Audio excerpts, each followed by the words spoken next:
दोस्तों, मैं अपनी कुछ सर्वश्रेष्ठ रचनाएं आपके बीच देकर जाना चाहता हूं। देखिए, हाथरस आपके बराबर में जगह है और मैंने आपको बताया मेरा नाम पवन कुमार अग्रवाल होता है। आगरी नाम मुझे काका हाथरसी जी ने सन 1990 में मुझे दिया था। वो हाथरस से हाथरसी लिखते। हाथरस दो चीजों के लिए प्रसिद्ध है। हाथरस दो चीजों के लिए प्रसिद्ध है। अलविला जी आप जानते हैं, एक वहां का देशी घी और एक वहां की हींग। आज जो देशी घी की जो महंगाई बढ़ती जा रही है, उस महंगाई पर मैंने व्यंग करने की कोशिश की है और आनंद के लिए एक विशुद्ध रचना में इसलिए भी पढ़ रहा हूं कि मेरे ब्रज अंचल के जो मेरे सर्वश्रेष्ठ नायक पद्मश्री काका हाथरसी, मैं उनको भी समर्पित कर सकूं। मैं चाहता हूं एक बार तालियों से मुझे आदेश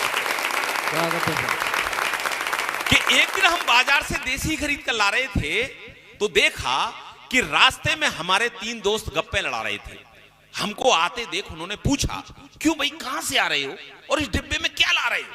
हमने कहा हाथरस का शुद्ध देसी घी। और देसी का नाम सुनते ही ऐसे चौंके जैसे हमने संसार के 8वें आश्चर्य का नाम ले दिया हो। एक व्यक्ति आश्चर्य से बोला, क्या तुम देसी खाते हो? लगता है तुम नंबर 2 की कमाते हो। आज बहुत दिनों बाद देसी का दर्शन पाया है। यह देखकर हमारा मन भी आपको कुछ बताने का आया है। अभी मैं पिछले ही दशक यानी 10 साल पहले, अभी मैं पिछले ही दशक एक बर्तन में थोड़ा सा घी लाया था और घी लाने के बाद मैंने अपनी श्रीमती जी को यह समझाया था कि इस घी को संभाल कर रखना, कहीं चोर न चुरा ले जाएं। और इस बार यह घी ला दिया है तो इस घी को कम से कम 10 साल चलाएं। इस बार यह घी ला दिया है तो इस घी को कम से कम 10 साल चलाएं। तब से हमारी श्रीमती जी उस बर्तन में पड़ी चम्मच को 10 साल से रोटियों पर रगड़ रही हैं और हम देसी खा रहे हैं। यह देखकर हमारे पड़ोसियों की सेहत बिगड़ रही है। हम देसी खा रहे हैं, यह देखकर हमारे पड़ोसियों की सेहत बिगड़ रही है।